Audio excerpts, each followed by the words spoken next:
بسم الله الرحمن الرحيم. السلام عليكم ورحمة الله وبركاته. وانتهت مباراة القمة بفوز ساحق للنادي الأهلي، برغم إن هي مباراة الشوط الأولاني مباراة الغمة أو الغمة اللي هي الاتنين بيقدموا أسوأ أداء، إلى أن تدخل المعلم الضغوف البروف فيريرا وأتحفنا بأحلى تغييرين قلبوا المباراة لصالح النادي الأهلي. أنا معرفش أنت التغييرين دول جولك ازاي؟ انت المباراه سجال، ولا انت بتهاجم ولا هم بيهاجموا، والكره ميته في نص الملعب سواء ليك ولا عليك، والدنيا يعني كان كبرنا تعادل يعني بالميت خالص، مفيش حد هيكسب، لا الاهلي فايق ولا الزمالك فايق، والكل الكوره كلها محصوره في نص الملعب، الى ان حط بصمته فيريرا البروف الضغوف اللي لازم يغور في داهيه، ده قولا واحدا. وقام جاي منزل الزناري، وقام جاي منزل عمر جابر مكان المسلوسي ومكان عمرو السيسي. طب عمرو السيسي احسن واحد في نص الملعب، في واحد تاني اسمه الهجاص اللي اسمه دونجا، وابو الهجاصين امام عاشور. ما طلعتش واحد من دول ليه؟ ما طلعتش، ده ما فيش باص لدونجا صح، يعني الحاجه الوحيده اللي الشوطه اللي شاطها ان الله يحب المحسنين، انما باص قدام مقطوع، كله الباص ورا، وعمال يضحك على الناس ويضحك على جماهير الزمالك، وانا هو انا هو انا هو. المهم شايف من اول الشوط مصطفى شلبي مش فايق، فين تدخلك؟ الجزيري مش فايق، زيزو مش فايق، امام عاشور مش فايق، واخد بالك؟ لازم كنت تتدخل، لازم على طول من اول الشوط الثاني، والله من بعد ربع ساعه من الشوط الاولاني اشد مصطفى شلبي وانزل نيمار وانزل اسامه نبيه، وبعد كده عشان ابدا اعمل انت اللي عايز المكسب مش كولر. كولر بيلعبك على ان هو ما يخسرش ويخلي الفرق الخمسه بونت. انت اللي ازاي يعني التفكير الجهنمي اللي جالك، ازاي انا عايز اخسر المباراه دي؟ طب انا لغايه دلوقتي متعادل ومفيش اي خطوره عليا وعادي جدا، انت حقيقي كهرباء خلاص كده الدوري ضاع، اتنقل من الجزيره ل 100 عقبه، واللي هيقول لي غير كده حتى لو كولر ده ما عندوش فكره، حتى لعيبه الاهلي مش هتخسر تاني. انا قلت الكلام ده طالما لعيبه الاهلي مسكت، اسمع اللي بقول لك عليه. انت بقى الحزن والهم هيجي بقى نادي الزمالك، ويطلعوا يقول لك السحر، ويطلعوا يقول لك الصفقات، ويطلعوا يقول لك المدرب، ويطلعوا اخر حاجه هيقولوها المدرب.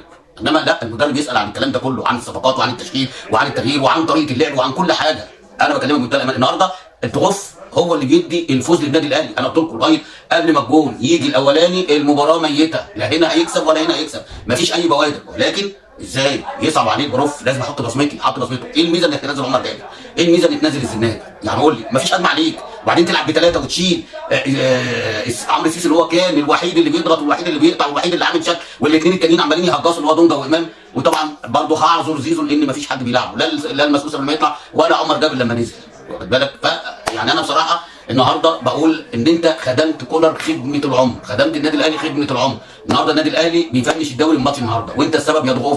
يضغف انت مالكش اي تواجد هجومي، عشان بس الناس اللي بتقول لك ايه لا ده الجروف، فين الجروف؟ ده ما ضيعش، ده احنا ما شفناش الشناوي، الشناوي ما شفناهوش لان بيلعب بطريقه عقيمه، وقلنا الكلام ده من السنه اللي فاتت، ده كانت ماشيه والمكنه طلع ماشي. الناس تقول لك لا ده بيعمل الفسيخ شربات، يا لا والله من السنه اللي فاتت وهي كورته عقيمه، بس كان بيكسب لان كان في حظ، كان في اللعيبه ايديها في ايدين بعض، كان في ما كانش في ظلم، ما كانش في حاجه اسمها لا كان في حاجه اسمها العداله. انما السنه دي ما عندوش عداله، هو مش شايف اصلا، يعني هو العداله ولا من غير عداله هو مش شايف. حتى اللعيبه اللي هي الصغيره اللي كانت عامله له شك قعدوا مفترض عليهم وبيلعب لعيبه اقسم بجلاله الله ما يلعبوا، يعني سيف فاروق جعفر ده لازم يلعب، نيمار لازم يلعب، يوسف اسامه نبيل لازم يلعب، زي ما بتلعب بتدي حسام عبد المجيد، كانت الناس دي لازم تلعب. انما انت لعبت مصطفى شلبي النهارده حرقته، انت كده قضيت عليه مات.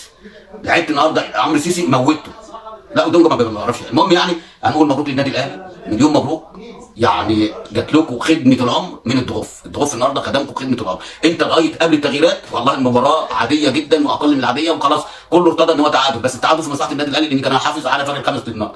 انما هو لا، انت المفروض تكسب عشان انت تقلل العدد ده، انما ما عندوش الكلام ده، ما جاش في دماغه الكلام ده ولا هيجي في دماغه، هو بس طالع بس انه واقف لي وعامل لي كده ومش مركز في الملعب. على العموم مبروك للنادي الاهلي، مبروك الدوري، مبروك. يعني انا بتمنى ان الراجل ده يفضل يكمل كده عشان يعني يتخرش على الاخر. جمهور الزمالك بقى يعني هو بقى اللي ايه، يروح على النادي ويقول لك ده لازم يمشي. جمهور الزمالك يعمل يعني وقفات كتيره ان الراجل ده لازم يمشي، مش مجلس الاداره يمشيه، ولا لو مجلس الاداره ما مشوش، لان ده خساره ان ياخد شرط جزائي، اقسم بجلاله الله ولا دولار ياخدوا شرط جزائي، عايز يمشي هو مع السلامه. انت كمجلس اداره لا، انا متمسك بيه لغايه ما هو يقول لك خلاص، يا يخلص عقده على خير وما ياخدش شرط جزائي، يا اما مع السلامه هو يقول لك لا انا مش هكمل والسلام عليكم، مش عايز فلوس. غير كده والله ما ياخد جنيه، خساره في جتته ان ياخد دولار من نادي الزمالك. مبروك للنادي الاهلي، مبروك لجماهيره، مبروك لجهازه الفني، واشوفكم ان شاء الله في مباراه قادمه باذن الله. سلام عليكم.